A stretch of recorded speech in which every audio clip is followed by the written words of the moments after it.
It's that time of year again. The few weeks which come round every few years. The few weeks when it feels like work's rather getting in the way. Interrupts what we'd far rather be doing, which is sitting glued to our television screens, watching footballers, tennis players, and this year Olympians striving to win. We sit up far too late at night, drink in hand, cheering on our teams and contestants, arguing over the finer points of technique about which we have no expertise whatsoever. Retiring to bed, elated, devastated, tearful for whatever reason. We marvel at the sheer breadth and mastery of physical skill and endurance, the grace and achievement of the human body on the field, on the track, in the pool. And perhaps we wake up feeling a little dissatisfied the following day, that everything's a little bit ordinary, a bit deflated, a bit dissatisfied with our own everyday lives after having seen those who touch the heights of glory.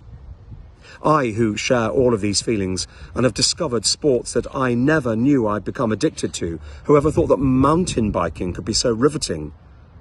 I've discovered an antidote to the ennui of the everyday, which is to glory in the heroism inherent in the ordinary, to glory in the heroism inherent in the ordinary. It's as simple as that. There's a heroism inherent in the accomplishment of so much that is everyday in human lives, which goes unsung, which may not be Olympian, but which is no less worthy of celebration. The carer who gets to the end of her shift having completed far more calls than it's reasonable to require, and yet for those she's visited, it's been the only moment of human touch and warmth that they've received all day. The teacher who's managed to get to the end of her day without losing her temper with her pupils.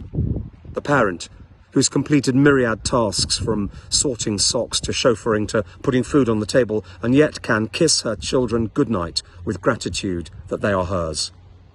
The millions of quietly heroic lives, unremarkable in their ordinariness, but which know it to be true, are known and held in the heart of God.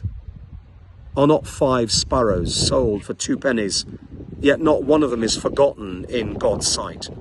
And even the hairs of your head have been counted.